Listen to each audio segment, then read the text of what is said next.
Mark, and thank you very much. This is TV3 New Day. It's power-packed for you. We're running till 10 a.m. this morning. This morning, I want to tell you that if you're looking for something special, something very, very special to wear, something resplendent to wear, the only person to contact at this point is Sona Fashion. 024-6590-162. Again, 024-6590-162. Different designs, different colors. Amazing fabrics, and for the man and woman going places, they'll get you something very, very special. If it's your birthday today, happy birthday to you.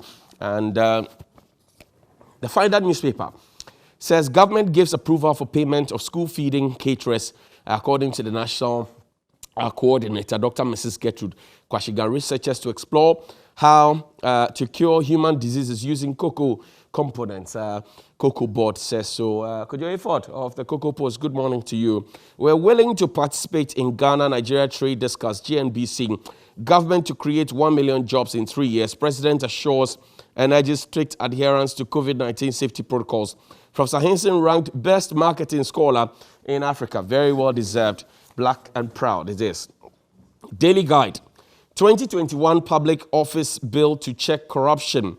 CID grills $5 million bribe lawyer. It's crazy, says Sheshe. That's lawyer Akuto Ampao, a.k.a. Tony Sheshe. Nana worried about the new COVID surge, and 7 dangerous robbers have been caged. The Daily Graphic. I am committed to free media. President reaffirms at Eid prayers.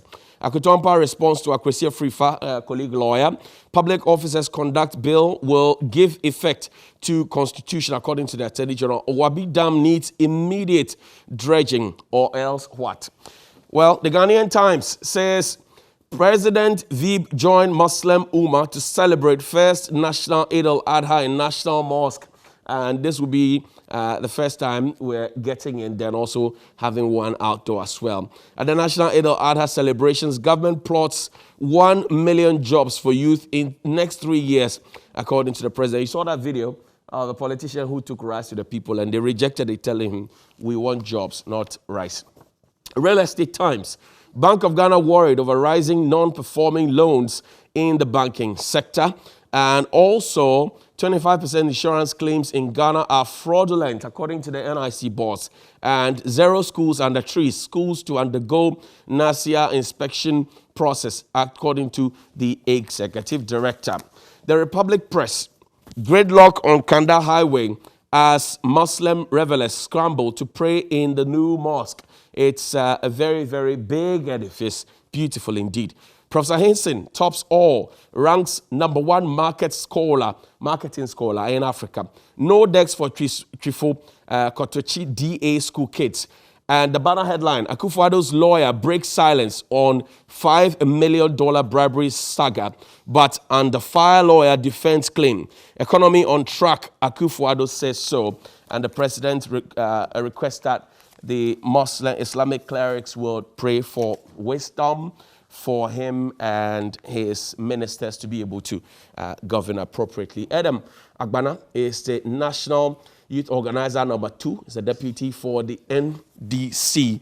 And also Dr. Stephen Amoah. He is the Member of Parliament for the folks at Insheso in the Ashanti region. He's here on the ticket of the NPP. Gentlemen, welcome. Good morning. How are you doing? Thank you. Good morning. Great. Steve, how's Parliament? It's quite well. So far, so good? Yeah, so far. I saw you in a couple of press conferences. Just respond to what my brothers from the other side had. Just before I did demand, they had engaged the media, and I felt, but they didn't do that in good faith, so I had to come in and yes. But in a very cordial. It's interesting that you're a first time and you already are making waves in Parliament. But you know, I've been in this game for so long. I came here, I think, if my memory, about 20 years ago. Right, right. Me, Tony Edu, I was then very young guy, like him. Like Adam. So I've been in the game for long. I see. Adam, how are you doing? Johnny, great. Great to have you back. I see. Yes. I see you are all changing to wear suits now. Not every day, but sometimes you just have to wear what you feel like wearing.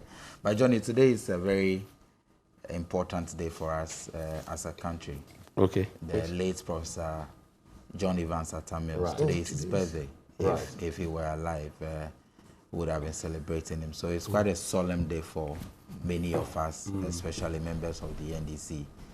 We miss him dearly. All of us. All of us. Ghanaians. He was our father. He was, he was a great person. Yeah, but and so in a morning like this, you would want to say some prayers for his soul, that he continues to rest in peace. Okay. And I shared the same thing with him. Right. In fact, when he died, I listened to Obinim's wife singing, is it Osuri Nimifie? That's right. And I really cried. And I came here the next day, I was crying too. I didn't know why. In fact, I was actually in the studio of a radio station at the time, and then the news just came that the news broke that Prof Mills was gone. It was really a very heavy day for all of us. He was such a unique character in politics, and he's one of the people that all of us aspire to be when it comes to the ideal politician. So we wish him, his soul, good rest. Right. May he continue to rest in peace. Okay. Yesterday... The only thing is that you won't see him there. I will see him. You ask us for water, then we send some to you. You will be there. Okay. You have the keys to heaven, eh?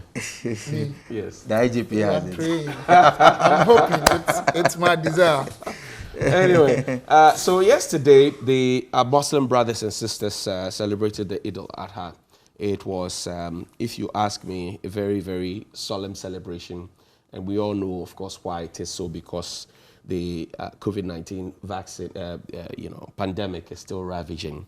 But one unfortunate incident happened in the Ashanti region, Aboabo, where people got happy and gay, shooting, a 16-year-old got killed. Stephen, it's your region. Let me start with you. It raises concerns about guns perhaps in wrong hands and people not properly being very cautious, even though they had been told by the chief imam, they had been told by a president. Everybody says, I'm sure you have even spoken to your Muslim community that's celebrating moderation. I had a service with them yesterday. And then this happens. How do you take it? Thank you. My regards to our cherished viewers this very morning, and thank you for having me on your set. Time will not permit us because we have to ration time, but then I think I look beyond even just what happened yesterday as a pocket of issue. We should be able to, as a country, manage these antisocial behaviors vis-a-vis the growing trend, is it on our social media, and redefine our security approach or technique. We should have a structured approach. Because if you look at the developed economies, such as UK, United States, and others, you realize that these things are extremely rampant. Like, they keep on happening. Almost every hour, somebody stabbing, somebody pulling a gun. It's there. Right. We were a developing economy with certain defined culture.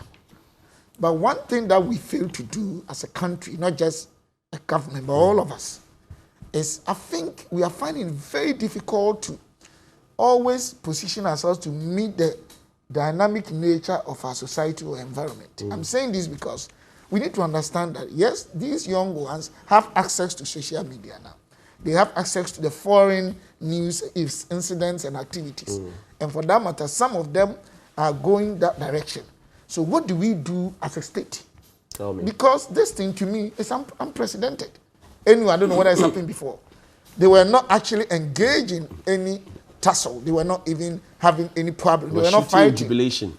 I've never seen any day, any time in Ghana here, that religious activity that they were celebrating God, Allah Akbar, then somebody says, I'm celebrating with a gun. I don't know, I may be wrong. It should give us enough signal as a country to know that, hey, things are changing. So we have to also change our way of doing things. It's very unfortunate. At least my condolence to the family of the deceased family and the one that was hurt. But I think as a country, when it comes to managing security, we are doing well. But we need to do more, because what happened yesterday is sending a signal. Not only a signal of, oh, people are stealing, robbing, community conflict, no. But a signal that, hey, things are going different way and that we need to change. Two, it means that guns are also in the system illegally. That's right. What are we doing as a state? I think first thing that we need to check is this issue about address system and database. It's extremely important. It's one, because if you don't, look, there are places in all the regions, including mine, that even the road leading to somebody's house, if you use Google, you won't go there. Two, if young ones are using guns, ask yourself, where did they get the money from? It means we have a bigger body or a consortium or whatever that is managing or which is managing these antisocial behaviors. We need to up our game, please. We need to up our game, and we need to punish those who are involved. The Small Arms Commission, for example, I had an interview with Mr. Joe Saple, and he had mentioned that we have too many guns in private hands, and a large quantum of them are not registered. In fact, for those that are even registered, they don't come to renew their licenses. It's just a fraction of them that come to do that. That was a base survey done in 2014. Unfortunately, with all the issues that they had raised, for them to be elevated to an authority status, for them to have a monitoring system and all of that, it was that 2014 base survey that was used as the basis for our 2020 national security policy. And the security experts are asking questions that between 2014 and now, haven't we looked at what the real-time figures are to be able to identify? Because what happened in Aboabo is scary. They were not fighting, they were jubilating. I don't want to imagine if they were fighting. So in upping our game, do we listen to the institutions when they speak? Like the Small Arms Commission, for example? Do we, as in who? Is it the public? I mean, duty bearers. Do we listen to the institutions when they speak? It will be very difficult for me to say they do or they don't. Because what you're talking about is what is being transpired or going on between two bodies. I don't know the other side, whether you're talking about policy framers in the area of top hierarchy of government, right, or you're talking about top security, whatever, or this. I don't really know. But the fact is, I really can't tell the communication which or that prevails between the bodies. Okay. It could be that, yes, when they speak, okay, this is the file, we'll work on it, and out of sluggishness, they don't really do anything serious. Or it could be that, yes, based on what they have brought to them, they act on. The information brought to them might not have been even sufficient.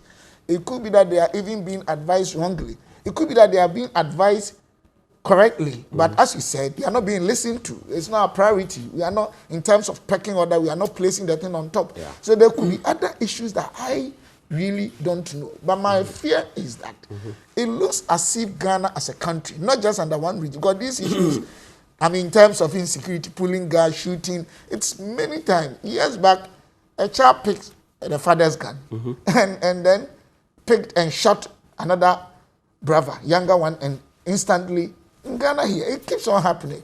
But what I'm saying is that we need to understand how sophisticated our society is today. We need to understand the dynamics of our society today. We need to make sure that as a country, as you said, we should do at least yearly checks. And I also think we should find out research and development in our security institutions. Right. How efficient are they? Are they well resourced? Do we have competent people to be in these positions? We have a lot to do. I see Ghana, still we are not there. I see Ghana still, we are struggling. It's like water finding space. Okay. When are we going to get to the level that all these fundamentals, all these areas can be properly, structured? We can have resilient, structures to make sure that when there's this issue, structures are there. We take, proactive measures. We do that. Education of even the youth. What is happening to this civil or civic education? Because some of these young ones, probably they are not as lucky as you and me. I had my parents. I had my mom. I had my dad. My mom cried, illiterate. Ma, But that's she how I had call my mom. values to Yes, teach my you. mom, the way I was brought up, there are certain things I can never do. Even now, look at my age. My mom, when she speaks, I have to keep quiet.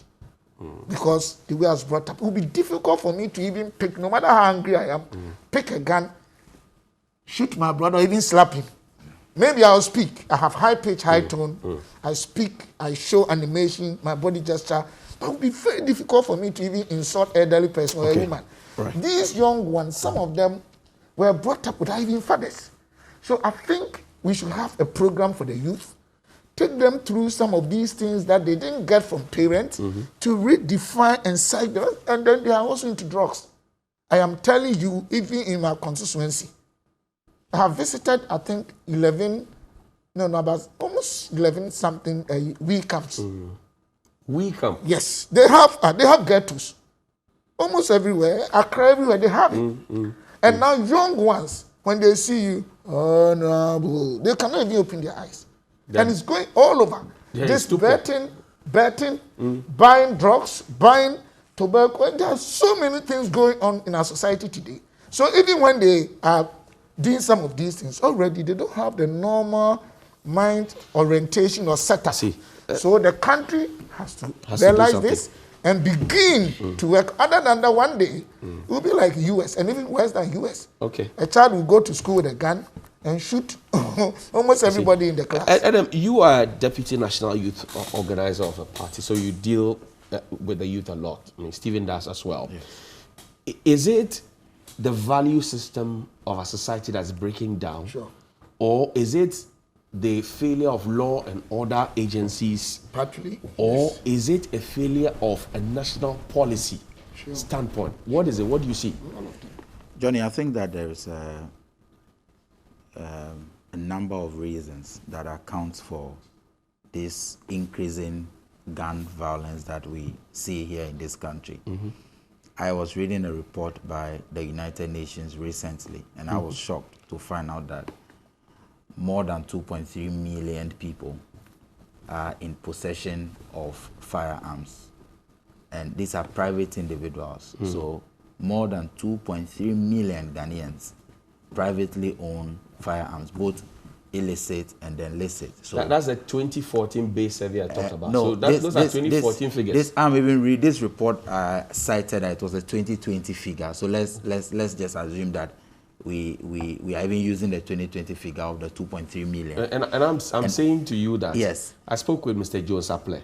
If you read the national security policy that was recently launched, it mentioned the 2014 baseline survey, and the 2.3 you're talking about is what it was in 2014. Okay, so that so now I haven't seen the report that he is talking about. But I'm saying that hold on a bit for me. Out of the 2.3, yes, you have 1.3 of them that are registered.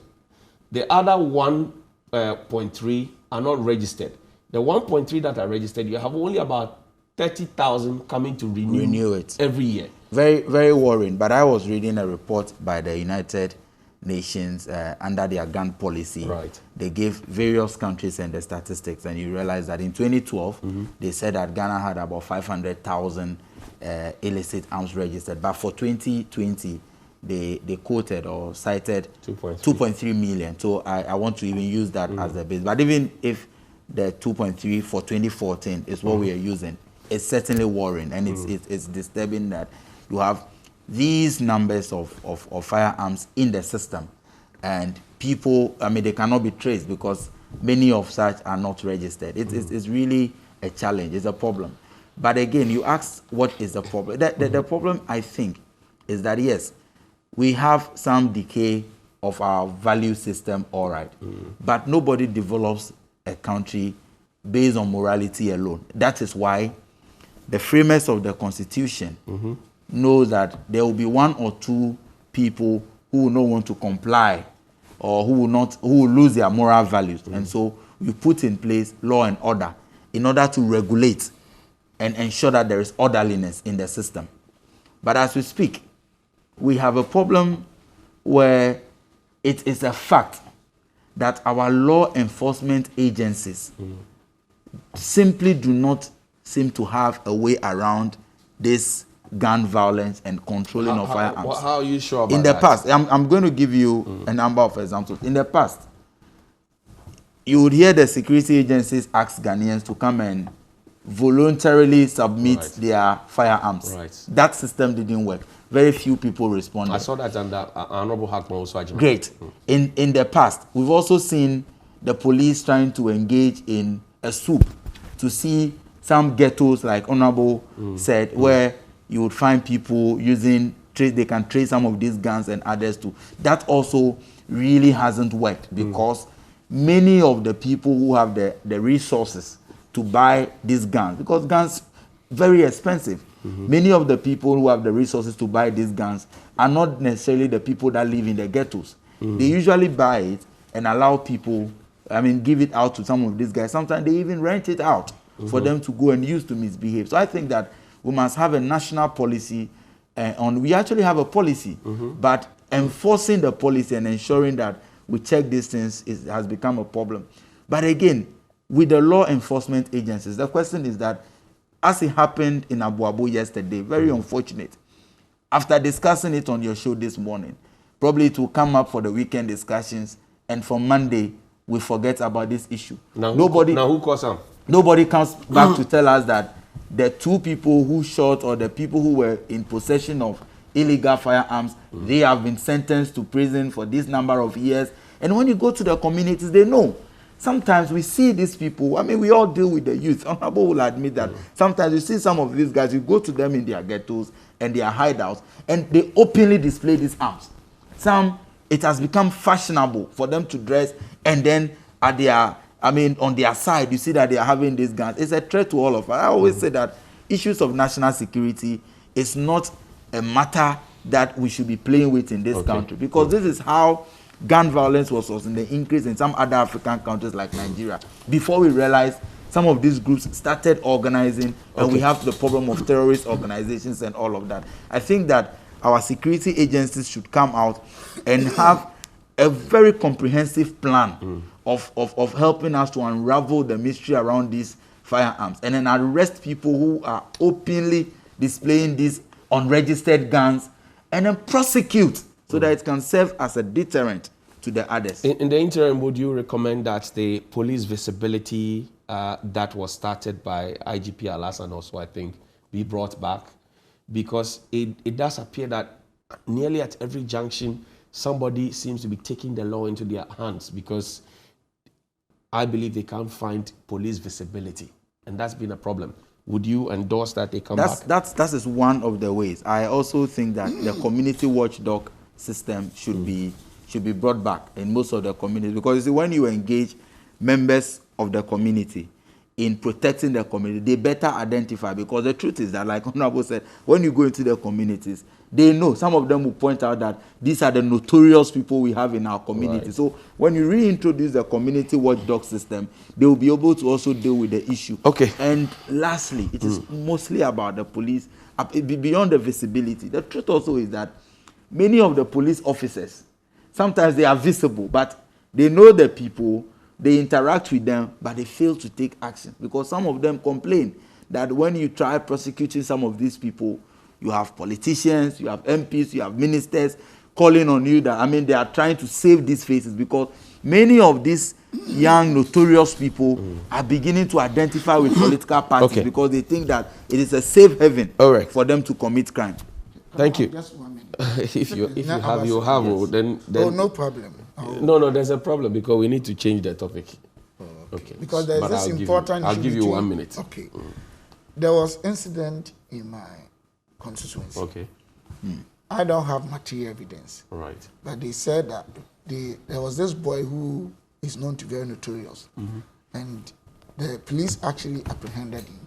And he had gun and bullets. They took him to the police custody or whatever. And I think they took him to court or whatever. No, police, and he was bailed. Okay. Now he's run away. The person who bailed him, they are saying that he's from Burkina Faso, or he lives in Burkina Faso. Then I confronted the police on this. He actually wasn't practically involved, but he said that, our case is to take the person to whatever. It is the court that grants the bail. Then I also confronted a judicial whatever practitioner, a legal practitioner who happens to be he said that, oh, when they grant the bail, it is the police that is supposed to make sure that the person doesn't have score. Exactly. So that area should also be looked at between the two bodies. Yes. That's what I wanted to say. Right. Because most of them are giving bail and they don't come And back. they don't come back. And the police are supposed to keep an eye on it. In fact, there are bail conditions that must be met. Sometimes you are supposed to report to the police station, daily or sometimes twice a week. And such issues, you should be able to provide evidence of maybe a landed property or something where you live. Anyway, the president also announced yesterday at the East that 1 million jobs will be created in 3 years. And he says that the finance minister, Mr. Ken Ofori-Atta, would make the details clear when he presents the media budget review sometime next week. That's the 29th of July in Parliament. So yesterday, I saw a video, Stephen, a politician, not too sure what class of politicians, if it was an MP, a DC, video was not too clear, it was an amateur video, suggesting that a politician had taken rice out to some Muslim community to share to them, and the people rejected the rice and actually throwing the rice back into the bucket of the pickup. And you could actually tell the person, the individual, where was that? It happened in Abuja Post constituency. Abuja Post constituency. He had sent the rice. And the youth, you could actually tell so that. he sent the rice to them? No, he sent the rice and the youth rejected that. He promised them jobs. So it's Abuja Post constituency. I can confirm that. You can confirm that. Well, I can't independently verify that. Yes. We'll have to check with our team there, but that's what Edem is saying. Steve, so creation of jobs. This will not be the first time. I mean, Asempa budget, Ejumapa budget, I've forgotten the other two. We have seen all of them promising jobs at one point or the other. One district, one factory, one village, one dam. But it looks like it's always some bit of promise or assurance. Where are the jobs? Okay, thank you. In the first place, if what my brother said about Abuja Post issue, then it's very unfortunate. Let's be very honest. People should ask for things to be done for them, and it's your right. Yeah, I mean, it's a civil right because a state is supposed to provide these things. But let's ask ourselves: how can you say that within 6 months, a government has not provided a job that MP, if it is true, promised, and because of that, you're not taking? In fact, this issue of rejecting things from politicians is not the first time. You've been going for so many years. Moving beyond that, I think as a country, the problem we are having is that unemployment has been an issue with us for about 30 years now.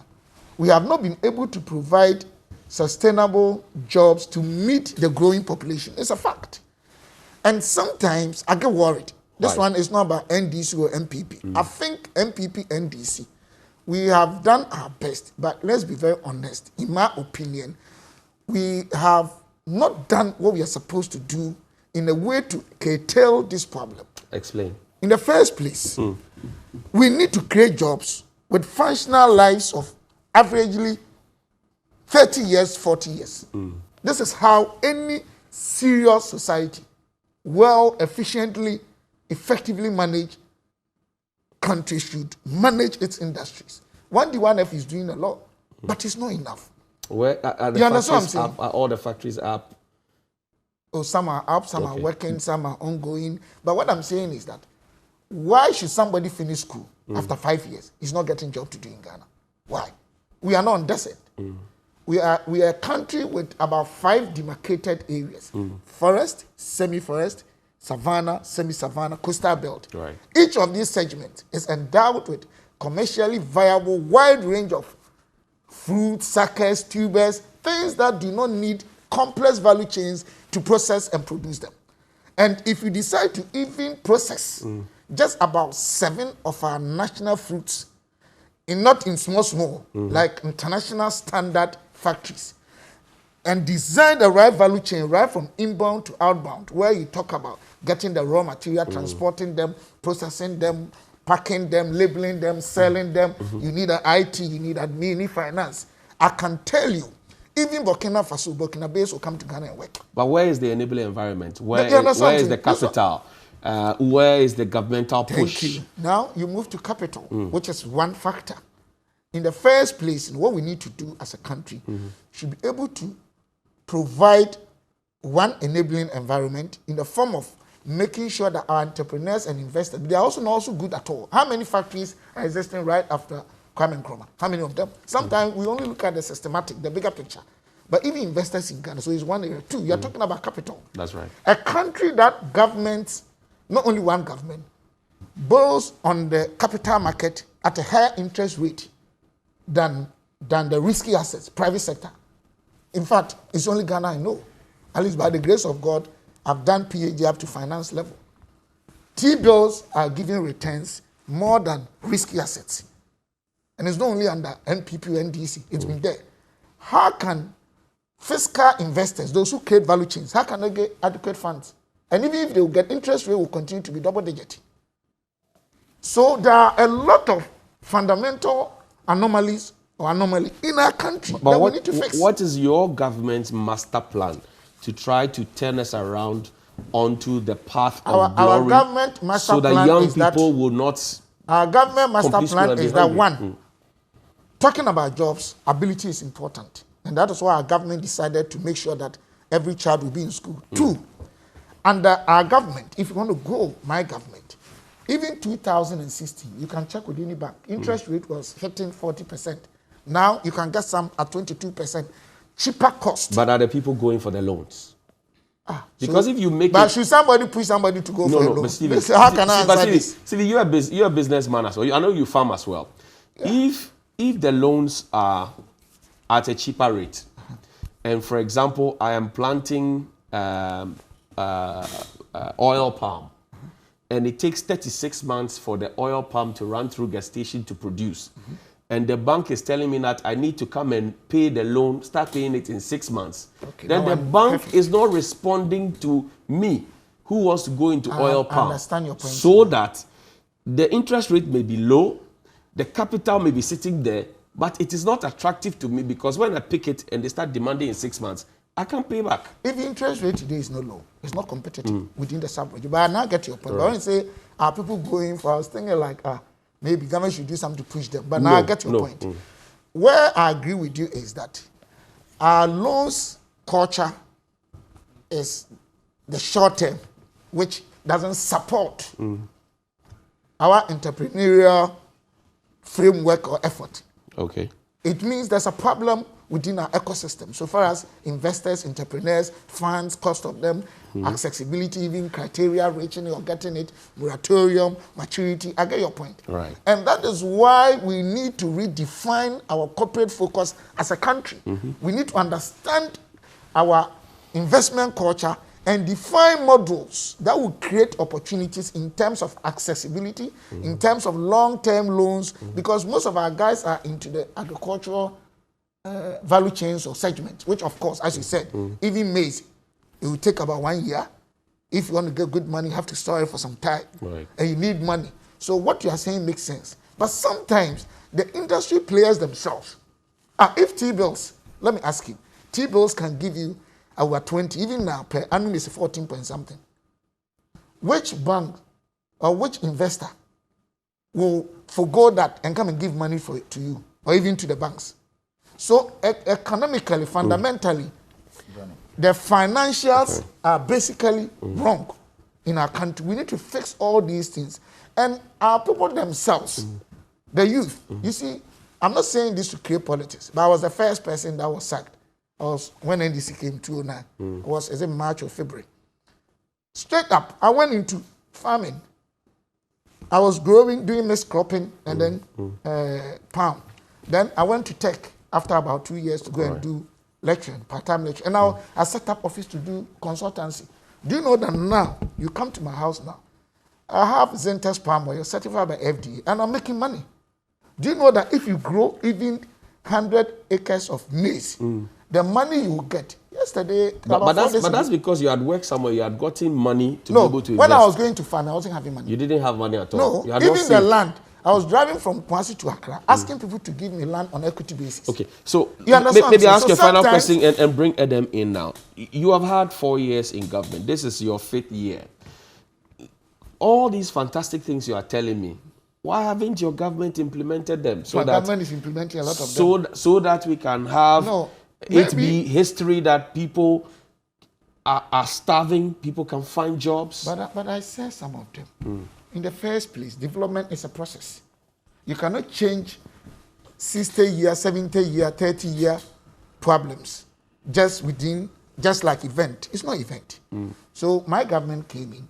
It was too bad. We needed short term. That's why we came with NAPCO, just to make sure that we mitigate the impact of the high rate of unemployment because of policy credibility by the IMF. You remember, for between 2012 and 16, even public sector were not employing. Before then, there were issues, and the MPP, NDC, unemployment rates were high. So the government did that. The government said, okay, let me have sustainable job. But even the NAPCO guys are complaining that you don't pay them their monies regularly. Oh, we pay. Sometimes delay. But at least it's better than being home, not working. This government came, you remember, nurses, teachers, we pick most of them. 1D, 1F, it's creating job. But probably you say that it doesn't meet the request. So the government progressively is developing very strong fundamentals for job creation. But people should also take advantage. Okay. People should take advantage. Adam, the government the president yesterday announced that 1 million jobs will be created in 3 years. This should be good news for you, correct? Johnny, let me begin with the issue about the rejection of the rice from the Honorable Abu Jinapo. And I'm saying it on authority because even the BBC and many other media houses have confirmed that the youth of a community called Busunu in the Damango constituency, they rejected the rice. Right. In fact, when I saw the story and saw the videos first, I partially agreed with Honorable that, but this gentleman has been MP for just a few months. It's not even a year in Parliament.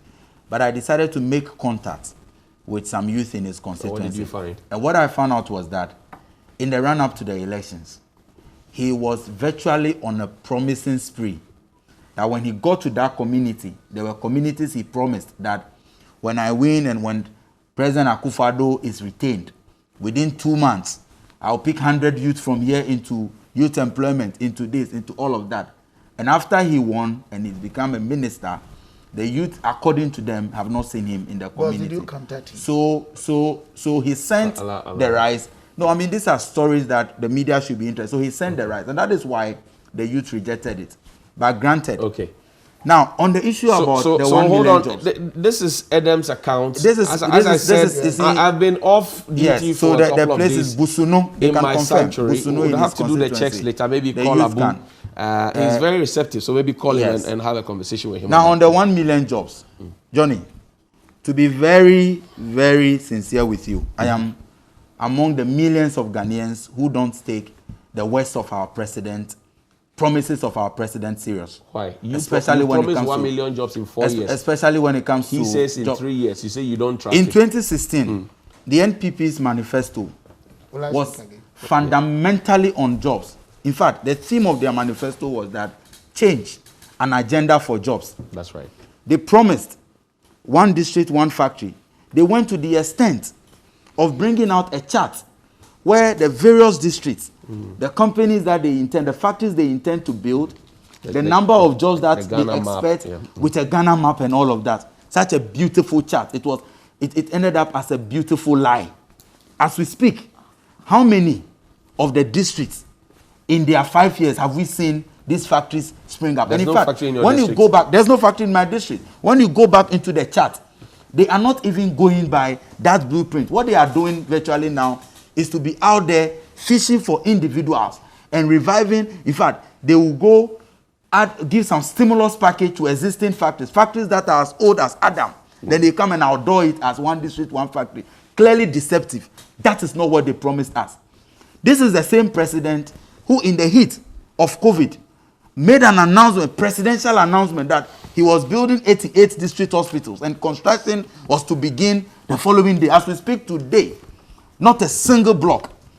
NAPCO. The president gave a 1 year period within which that was going to be It's past 1 year. It's past 1 year. When he made that announcement, it's past 1 year. Have you seen a block? It's supposed to end in August. Have you seen a block? August is a few days away. Have you seen a single block? Not even land has been acquired.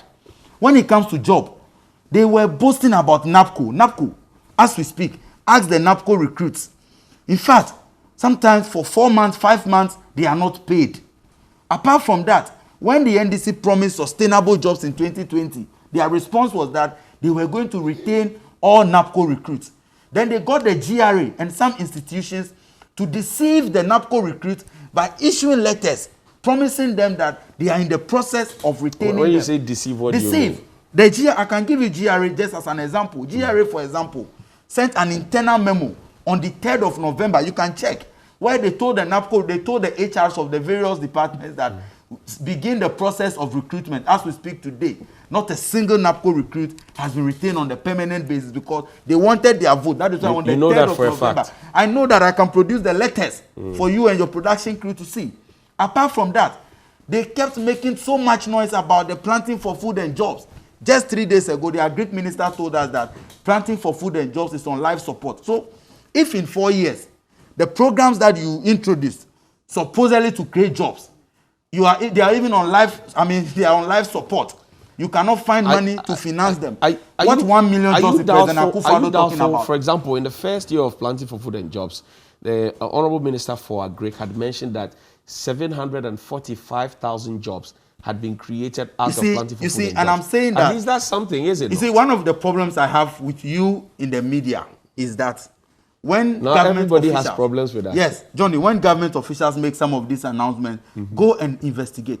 Johnny, if I am a farmer and government gives me support in terms of in terms of some chemicals and all of that, government hasn't employed me. I was already employed.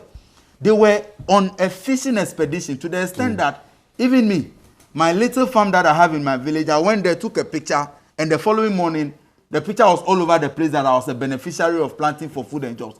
Clearly malicious because they were looking for achievement. They were looking for people to be, to associate their failure. Did you not get government fertilizer? I never had any government fertilizer, and yet because I had a picture on my farm, they said I was a beneficiary. The point is that if somebody is already an existing farmer and government gives you a fertilizer, government cannot count the person as an employee. You have not employed a person, you only support. But you must admit to government support. This government support, this is not the first time. It's not novel. We have been doing it every president, every government has done that. Rawlings did, Kufuor did, President Mills did, President Mahama did, and it's happening in this government. This is not anything novel that we should be applauding the government that they have employed.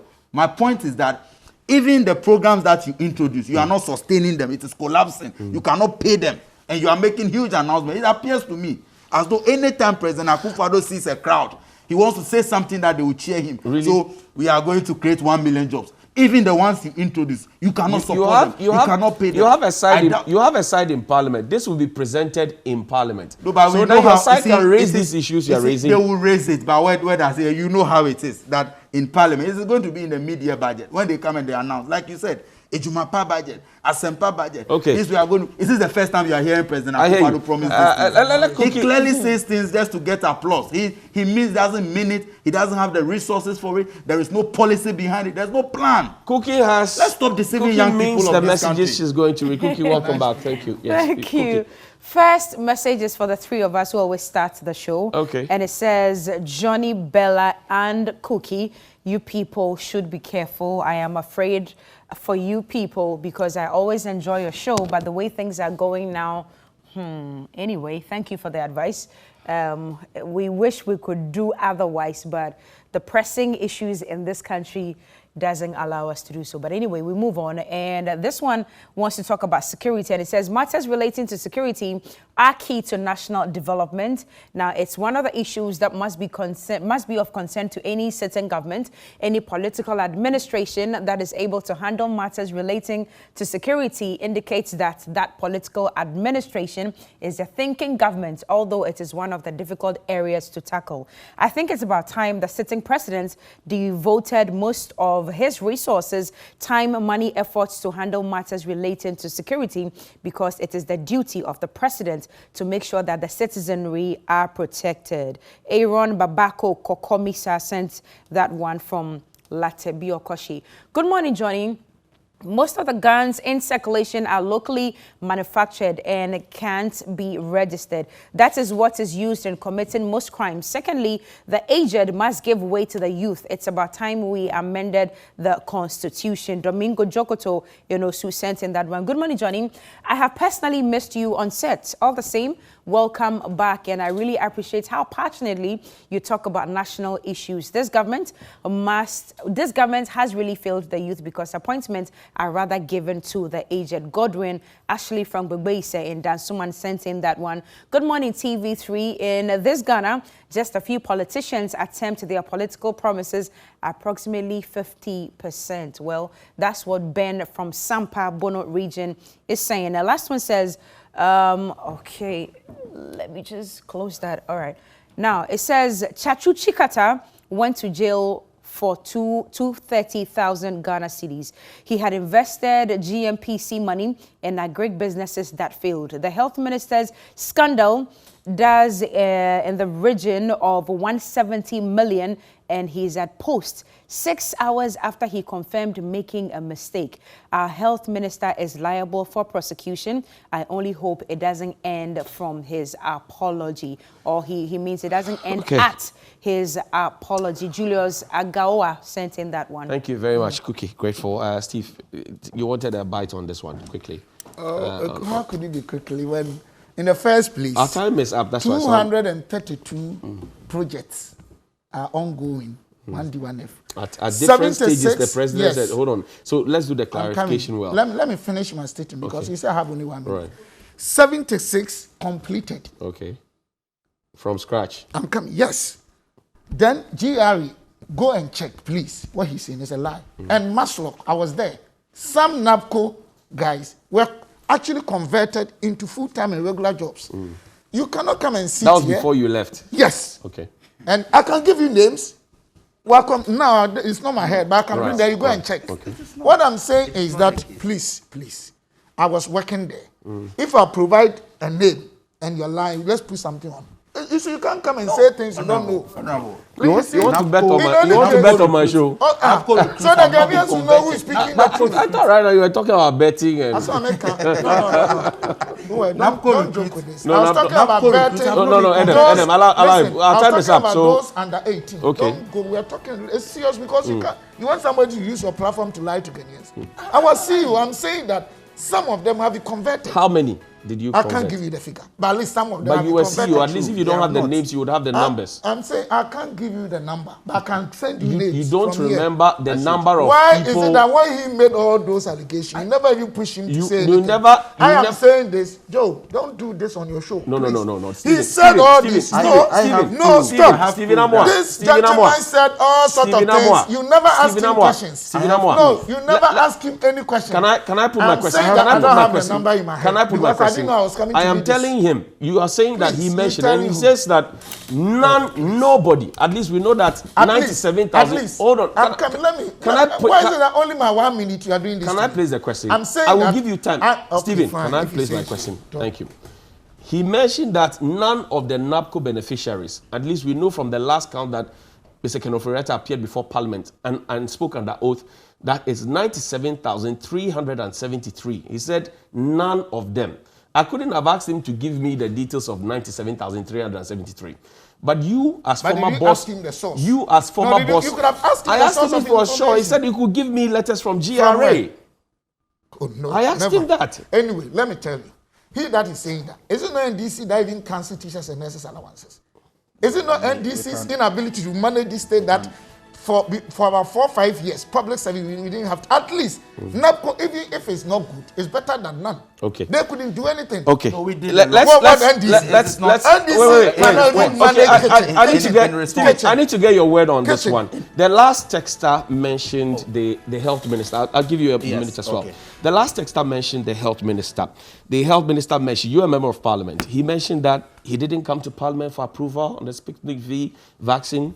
He didn't go to cabinet either. He said he was not thinking properly. He had taken the decision. He said he was not thinking. A few hours later, it was on TV. Should I play the video? Maybe you are changing it. Should I play the video? I'm not saying you are lying, but what I'm saying is... Should I play the video? Lying. Should I play the video? What I'm saying, I'm not saying you're lying. Okay, so I'm saying that verbatim, Maybe verbatim. the context he meant is being misconstrued. So that he said he was not thinking properly. And he, hours later, comes to say, when the press put that out, that it is fake news. Now he's explaining that he was not talking about the detail of the contract, but he's talking about the circumstances under which he entered the contract. Exactly. Now, you are a member of parliament representing all of us. There's a health minister who didn't go to cabinet, didn't go to parliament, and has taken a decision using powers that he doesn't have on his own. He's still at post. The people, somebody is asking for his head. Somebody say, what is it that he's at post? Let me tell you. The health minister is not at post. Let me tell you. No. With the context you are using it. Let me tell you, Johnny. The PFM Act, Public Financial Management Act, right. Act 2016, Act 921, Section 18, right. It states emphatically 3 conditions: state of emergency, natural disaster, health epidemic, or pandemic, just as we are having. Even in terms of this, our fiscal rules and policies are to be suspended. Okay. So even now, decisions that are taken are decisions between saving lives and money. And one wouldn't have expected that people can go through, because the law states you can read. We couldn't have gone to cabinet. I'm telling you, look at the way people were dying and panic. We don't have to behave. We couldn't have gone to parliament. I'm saying that situations like this can give rise to that, unless we are not being honest with Ghanaians. Okay. People were dying, a serious disaster. Could you have waited? And even you think the PFM Act would have stated that? So you see nothing wrong with that? What is wrong with what? Circumstances. Okay. What results did we get? Ghana is counted one of the best managers of COVID-19 economy, saving a lot of lives. Thank you. I would rather support what will save life more than money. Okay, Johnny, thank you. Adam, Stephen Johnny, says there's a law, there's nothing wrong. Johnny, I said there's Johnny, looking at the circumstances. Johnny. Right. That is the time that you should go to the bureaucracy for people to die. You would have sat here and said that, we didn't manage it, where people are dying. Okay, Stephen. So Stephen says under the circumstance, there was an emergency situation. Johnny, that point for me. Of course. It is me here. Johnny, listen to me. Johnny, please. Between the period where the health minister contacted the middleman and the period within which the middleman traveled to Ghana, where he invited media to come and announce these vaccines, the arrival of the vaccines, he could have gone to parliament under certificate of urgency. I am telling you that he did not seek the approval of the FDA, which in itself is criminal. He did not seek the approval of parliament. Neither did he even seek the approval of cabinet. Clearly, to go and buy an overpriced vaccine. Okay. Clearly, the continuous thing. It is overpriced.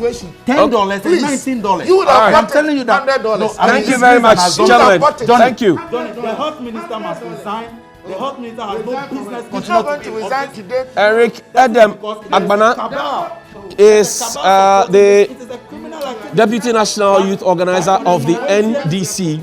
He's been here on the ticket of his party, and also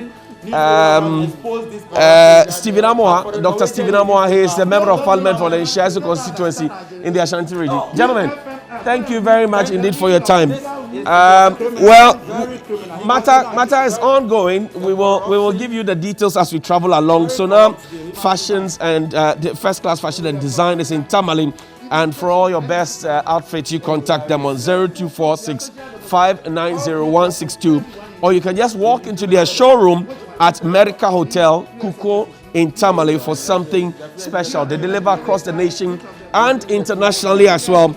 And a happy birthday to Nanaya Osaidakwa Jr., aka Maestro of Coastal International School. Happy birthday to you. You are 10 years today from your father, your mom, and the rest of your family. We'll see you after the break.